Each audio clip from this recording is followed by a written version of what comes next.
Hello बच्चा लोग, कैसे हो आप लोग। मैं उम्मीद करती हूँ आप सब लोग घर पे हैं और सुरक्षित हैं, और ये भी उम्मीद कर सकती हूँ कि आप लोग ने पढ़ाई भी स्टार्ट कर दी होगी, क्योंकि 12th बोर्ड क्लास होता है और ये हमारी लाइफ का एक टर्निंग पॉइंट होता है जिसको हम लोगों को स्टार्टिंग से सीरियसली पढ़ना पड़ेगा। आपको डे फर्स्ट से अच्छे से मेहनत है वो करनी पड़ेगी यदि आपको अच्छी स्कोरिंग है करनी है। तो मैं आपको अभी इंटीग्यूमेंट्री सिस्टम पढ़ा रही थी। तो इंटीग्यूमेंट्री सिस्टम में दो मेजर पार्ट होते हैं, एक स्किन होता है और एक स्किन की डेरिवेटिव्स होते हैं, जो मिलके आपस में क्या बनाते हैं, इंटीग्यूमेंट्री सिस्टम, जो हमारा अध्यावरणीय तंत्र बन रहा है। त्वचा हो रही है और त्वचा के व्युत्पन्न हो रहे हैं। तो हम त्वचा की बात करें तो जो त्वचा में हम सरफेस की बात कर रहे थे, तो सरफेस में मैंने जो त्वचा की लेयर्स पढ़ाई आपको, उस त्वचा की लेयर में दो प्रकार की लेयर थी जो मेजर थी, एक तो एपिडर्मिस और एक डर्मिस। उन दोनों लेयर्स के मैंने वीडियो है वो आपको अलग से प्रोवाइड करवा दिए हैं। उन दोनों के लेयर्स आप यहाँ आई बटन पे सजेशन पे जाके देख सकते हैं। उसके अलावा हम यदि डेरिवेटिव्स की बात करें कि स्किन के अंदर स्किन के डेरिवेटिव्स क्या क्या हैं, तो स्किन के डेरिवेटिव्स होते हैं, हेयर होता है, रोम जिसको बोलते हैं हिंदी में, वो क्या है, स्किन का डेरिवेटिव, त्वचा का व्युत्पन्न है। उसके बाद में हम लोग एक्सोक्राइन ग्लैंड की बात करें एंड देन हम लोग जो त्वचिक संवेदांग है, हमारे जो रिसेप्टर्स हैं, वो भी सब किस में आएंगे, हमारे इंटीग्यूमेंट्री सिस्टम में आएंगे। तो अब हमारा जो नेक्स्ट पोर्शन रहेगा पढ़ाने का वो यही रहेगा कि हम लोग एक एक डेरिवेटिव्स को डीपली स्टडी कर सकें। तो हम लोग सबसे पहले जो स्टडी करेंगे वो करेंगे हेयर की। तो यहाँ मैंने लिख रखा है हेयर एनाटॉमी, ठीक है। हेयर में किस टाइप की उत्तक किस टाइप की सेल है वो प्रेजेंट होती है, उसकी स्टडी हम लोग आज के पोर्शन में करने वाले हैं। तो जिस टाइप से हम लोगों ने स्किन का डायग्राम जो 2 दिन से मैं रेगुलरली पहले ही बोर्ड में बना के रख देती हूँ, ठीक है, वो आज हम लोग डायग्राम थोड़ा सा देख लेते हैं। ये हमारी स्किन की सरफेस है, ठीक है, ये स्किन की सरफेस है, और स्किन की सरफेस के दो जो मेजर पार्ट बताए थे, एक तो एपिडर्मिस और एक डर्मिस। अब ये जो सरफेस वाला पोर्शन है ये हमें दिखाई दे रहा है, और हमारे जो भी हेयर लाइक स्ट्रक्चर्स होती है सरफेस के ऊपर हमें दिखाई देती है। तो मैं यहाँ से हेयर लाइक स्ट्रक्चर को ड्रॉ करती हूँ।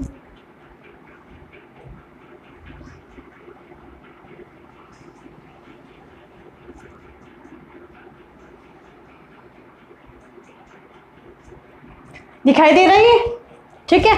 तो ये यहाँ पे एपिडर्मिस के जो हमें ऊपर दिखाई दे रहे हैं, ठीक है, ये हमारे बाल हैं। उसके बाद में यहाँ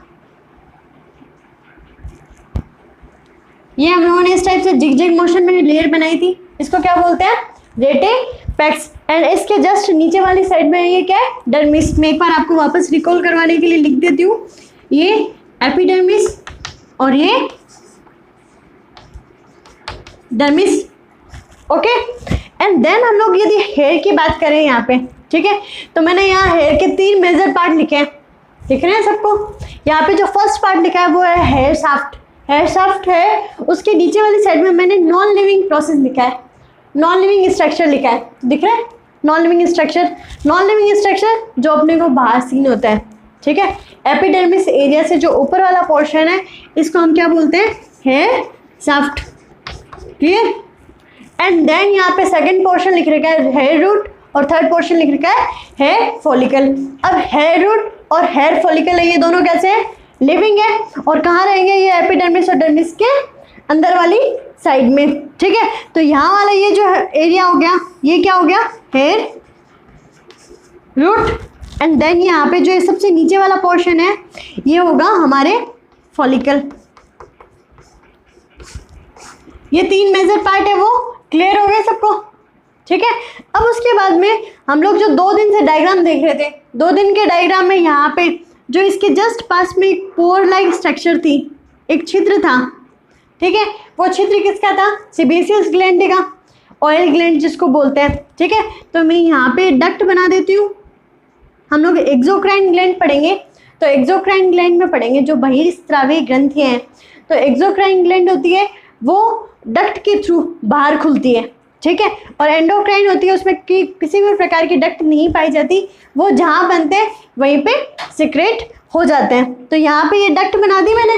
इस डक्ट के बाद में यहाँ पे मैं ये ग्लैंड है वो कौन से एरिया में बनाई है, डर्मिस एरिया में, कल देखा था हम लोगों ने।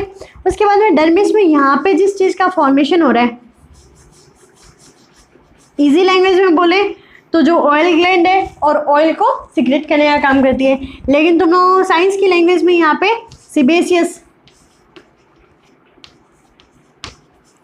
सीबेसियस ग्लैंड, और ये जिसको सिक्रेट करेगी यहाँ से स्पोर से, उसको क्या बोलते हैं? सीबम। क्लियर? ठीक है, अभी टेंशन मत लेना। ये ग्लैंड्स में जब आपको कल के टॉपिक में ग्लैंड्स पढ़ाऊंगी उस टाइम वापस ये ग्लैंड है वो डिस्कस करूंगी आप लोगों के साथ में। अभी ये बताना इसलिए ज़रूरी है कि जो ग्लैंड है इसका पोर है, ठीक है, वो कहाँ है? हेयर के पास में है। उसके बाद में यहाँ से मैं यदि आपको एक चीज़ और बताऊँ,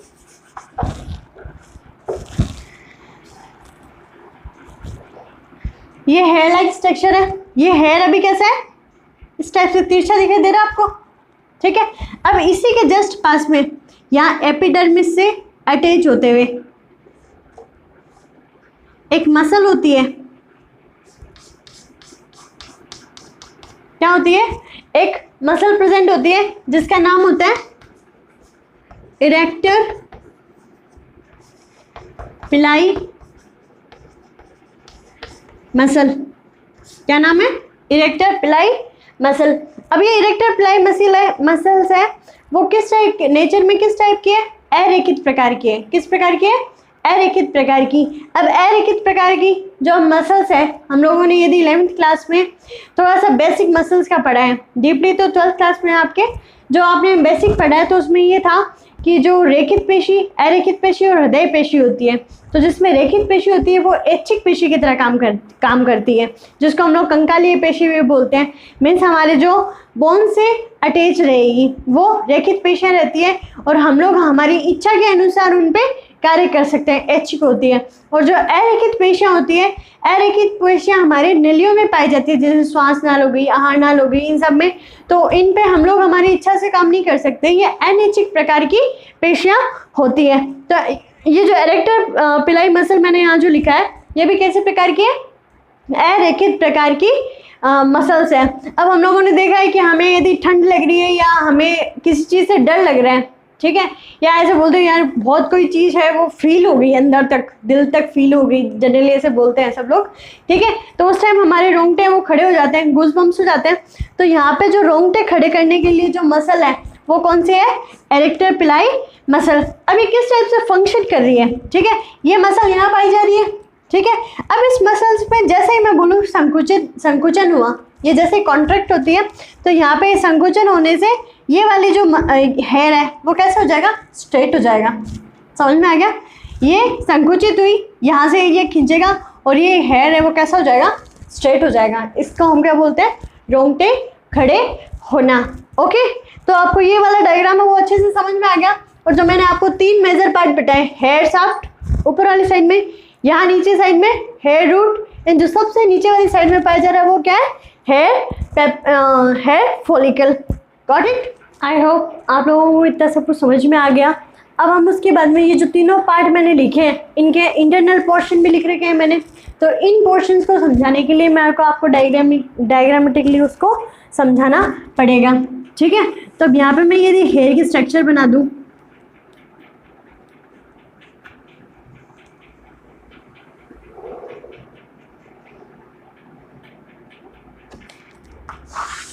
इस टाइप से, ये क्या है? हेयर है, ठीक है। अब ये हेयर का जो बाहर वाला पोर्शन है जो हमें दिखाई दे रहा है, इस पोर्शन को क्या बोलते हैं? शाफ्ट। ये एपिडर्मिस की आउटर लेयर है ही, ठीक है। अब उसके बाद में यहाँ वाला जो पूरा का पूरा पोर्शन है, ठीक है। अब सबसे पहले जो बल्ब की बात करें, यहाँ फॉलिकल है, ये क्या होता है? सबसे डीपेस्ट पार्ट होते हैं। क्या होता है? सबसे डीपेस्ट पार्ट होते हैं, ठीक है। अब इसी टाइप में ना इसमें यहाँ पे मैं छोटी छोटी सेल्स बना देती हूँ।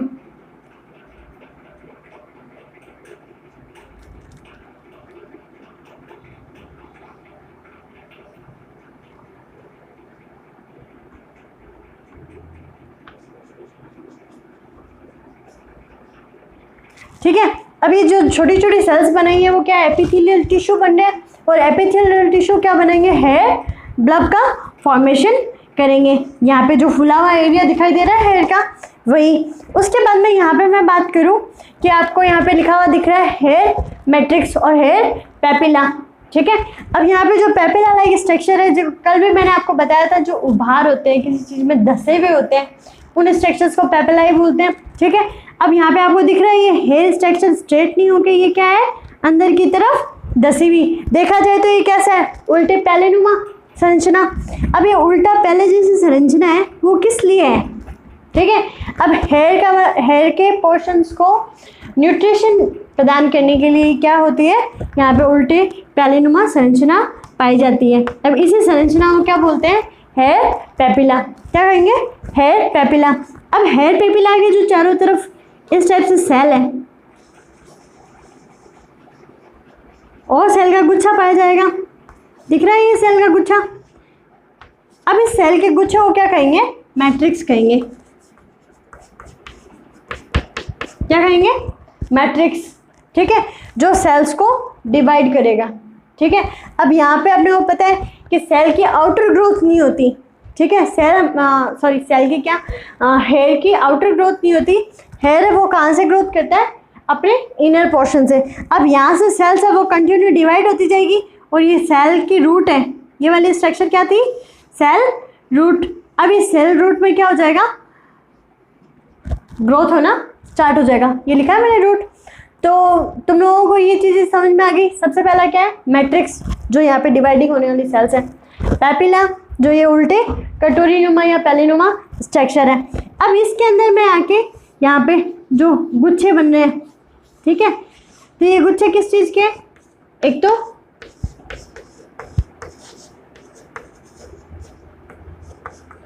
ब्लड वेसल्स के।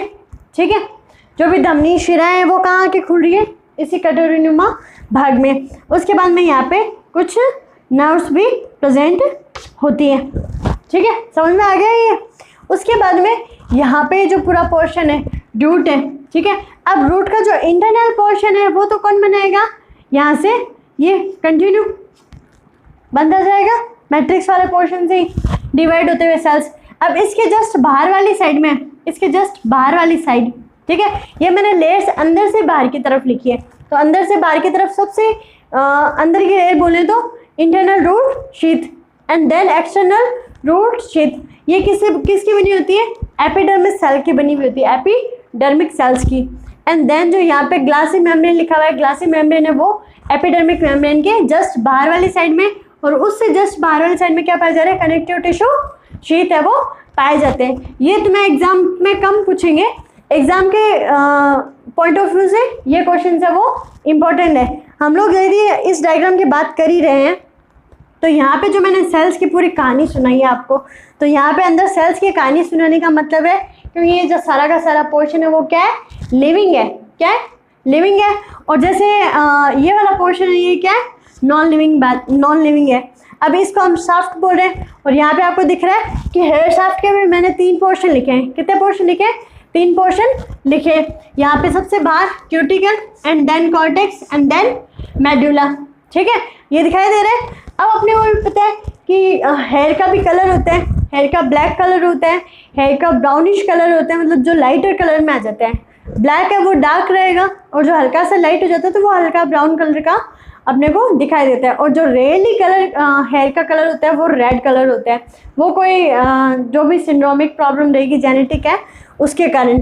अदरवाइज है कि जो मेलेनोसाइट्स है वो मेलेनिन सिक्रीट करते हैं, तो उसमें डार्कर और लाइटर का ही मेन रोल रहता है। अब यहाँ पे जो है ना, मैं आपको ये रिप्रेजेंट करूँ,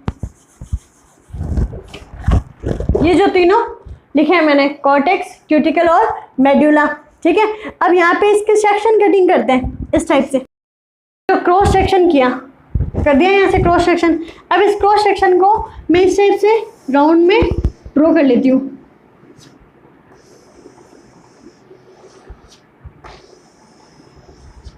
ठीक है, तो इस हेयर शाफ्ट के 3 पोर्शन है। सबसे बाहर क्यूटिकल, फिर कॉर्टेक्स, फिर मेडुला। ठीक है, अब इसमें ये सबसे ज़्यादा डार्क पोर्शन रहता है। कैसा रहता है, बिल्कुल डार्क पोर्शन रहता है। और ये वाला है, ये सिंगल लेयर्ड रहेगा। किस टाइप से रहेगा, सिंगल लेयर्ड स्ट्रक्चर रहेगी। ठीक है, अब इसका मैं नाम बोलती हूँ, तो इसका नाम है क्यूटिकल, जो बीच में है मिडिल लेयर है वो क्या है, कॉर्टेक्स, और जो सबसे इनर है वो क्या है, ठीक है। ये जो तीनों पोर्शन समझ में आए, ठीक है। अब अपने को पता है कि इसमें भी बालों में नाखूनों का फॉर्मेशन है वो किससे होता है, केराटिन से होता है।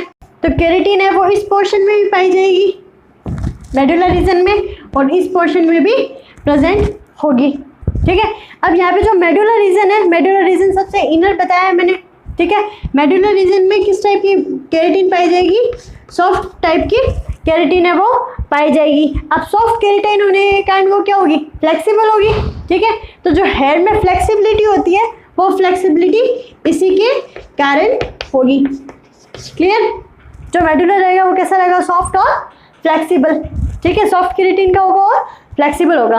देन यहाँ पे कॉर्टेक्स की बात करें तो कॉर्टेक्स की बात करें, कॉर्टेक्स कैसा है, डेंस, कैसा है, डेंस, ठीक है। अब इसमें इस टाइप से मैं नीट बना देती हूँ,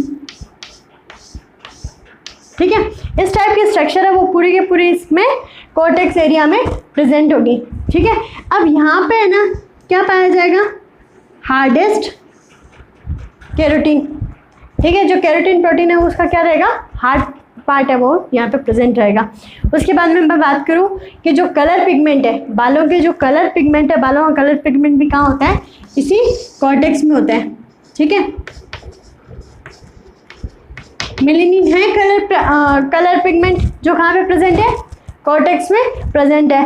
अब मेलेनिन की बात करूँ, आप बोलते हैं कि कई बार क्या मोस्टली बाल जो वाइट हो जाते हैं, तो वाइट किस रीज़न से होते हैं, तो वाइट होने का रीज़न ये है कि ये जो पूरा हार्डेस्ट केराटिन है, ठीक है, तो ये क्या रहेगा, इसमें पूरा का पूरा डेंस तरीके से भरा हुआ रहेगा, ठीक है। अब जैसे ही उसके अंदर कोई एयर बबल्स आ जाते हैं, मतलब उसमें क्या हो जाएगा, खाली जगह हो जाएगी, हवा भरने लग जाएगी, और हवा भरने के कारण हमारे बालों का कलर कैसा हो जाता है, वाइट कलर का हो जाता है, ठीक है। अब उसके बाद में मैं यहाँ पे बात करूँ, ठीक है, तो यहाँ मैंने लिखा सिंगल लेयर्ड स्ट्रक्चर है ये, ठीक है। उससे पहले मैं एक मिनट एक बात बता देती हूँ तुम्हें कि यहाँ पे ये जो मेलेनिन है, मेलेनिन जो 2 टाइप से होंगे, एक तो यू मेलेनिन और एक होता है फियो मेलेनिन। यू मेलेनिन की प्रेजेंस में, मतलब ज़्यादा होने पे, ठीक है, क्या होने पे, मोर होने पे, ठीक है, हेयर का कलर रहेगा वो कैसा रहेगा, डार्क, हेयर होंगे वो कैसे होंगे, डार्क होंगे। और फियो मेलेनिन है, लेस है, तो ये कैसा होगा, लाइटर, ठीक है। तो ये तो हम हेयर कलर की बात कर रहे हैं यहाँ पे। एंड देन जो सबसे आउटर सरफेस होता है, ठीक है, आउटर सरफेस है, आउटर सरफेस को क्या बोलते हैं, क्यूटिकल बोलते हैं। तो यहाँ पे मैं लिख सकती हूँ कि क्यूटिकल है वो क्या है, हमारा आउटर सरफेस हेयर का, क्या है, हेयर का आउटर सरफेस है, और ये कोटिंग करने का काम करता है, मतलब उसको कवर करने का भी काम है वो कर रहा है। और उसी के बाद में हम बोले कि जो कलर है, कलर देने का काम तो ये कर रही है, और ये सिंगल लेयर्ड स्ट्रक्चर है, तो इसका भी कोई कलर होगा जिसके कारण हमें बाल दिखाई दे रहे हो ब्लैक कलर के, जो भी, तो ऐसा कुछ नहीं है। ये जो पूरी की पूरी क्यूटिकल है वो कैसी है, ट्रांसपेरेंट, जिसके कारण हमें बालों का कलर है वो कॉर्टेक्स का ही दिखाई देता है, ठीक है। तो ये हो गई हमारी यहाँ पे हेयर शाफ्ट की स्ट्रक्चर। तो जहाँ तक पॉसिबल हुआ मैंने आपको सारा का सारा डायग्राम में वो एक्सप्लेन कर दिया है, ठीक है। तो अब आप अपने सेल्फ नोट्स बनाना शुरू कर दीजिए, क्योंकि कुछ बच्चों की शिकायत आ रही है मेरे से कि मैम आप जो पढ़ा रहे हो वो बुक्स में नहीं है। तो मैं उन लोगों को एक्सप्लेन कर देती हूँ कि यदि बुक में सब कुछ लिखा हुआ होता तो टीचर्स नोट्स नहीं बनवाते। तो मैं चाहूँगी आप अपने नोट्स खुद भी बनाना शुरू कीजिए, और हर एक मैटर को थोड़ा अच्छे से समझने की कोशिश कीजिए। समझ जाएंगे तो आपको वापस है कि उसको रटने की ज़रूरत नहीं है। और बायोलॉजी को जितना आप लोग डायग्रामेटिकली समझने की कोशिश करेंगी कि यार कहाँ पे कौन सी चीज़ थी, ठीक है, और उसके फ्लो चार्ट बना लीजिए। ज़रूरी नहीं है आप थ्योरी ही लिखो। सबसे अच्छे मार्क्स आने का तरीका बायोलॉजी में यही है कि आप जितना अच्छे से डायग्राम बना रहे हैं और डायग्राम को जिस टाइप से डायग्राम के आप नाम लिख रहे हैं, ठीक है। तो एग्जामिनर क्या करेगा, एग्जामिनर के पास तो ढेरों कॉपीज़ आती है, तो वो ढेरों कॉपीज़ को यदि लाइन टू लाइन पढ़ना स्टार्ट करेगा तो उसको बहुत ज़्यादा टाइम लगेगा। तो वो क्या करेगा, आपका सबसे पहले डायग्राम देखेगा। यदि आपने डायग्राम बहुत सुंदर बना रखा है, बहुत अच्छे से बना रखा है, और जहाँ पे जो नाम होना चाहिए, ठीक है, जैसे मैं बात करूँ हेयर शाफ्ट का नाम यहाँ होना चाहिए तो मैंने यही लिख रखा है, कॉर्टेक्स का नाम मेरे को यहाँ पे होना चाहिए, जो भी नाम जहाँ पे होना चाहिए उसको वही लिखा है। तो एक तो ये एग्जामिनर को क्लियर हो जाएगा कि आपको अच्छे से वो थ्योरी है वो आ रही है, और आपने यदि नाम ढंग से लिखा है तो नो डाउट आपकी थ्योरी में कोई गलती नहीं होगी। तो उस टाइम आप थ्योरी में यदि कोई बाय मिस्टेक कुछ भी है कि इधर उधर कर दो तो भी आपके नंबर कटने के चांसेस है वो बहुत ही ज़्यादा रेयर हो जाएंगे। तो मैं चाहूँगी आप लोग बहुत अच्छे से अपनी पढ़ाई है वो स्टार्ट कर दीजिए। खुश रहिए, मुस्कुराते रहिए और घर पे सुरक्षित रहिए। Thank you.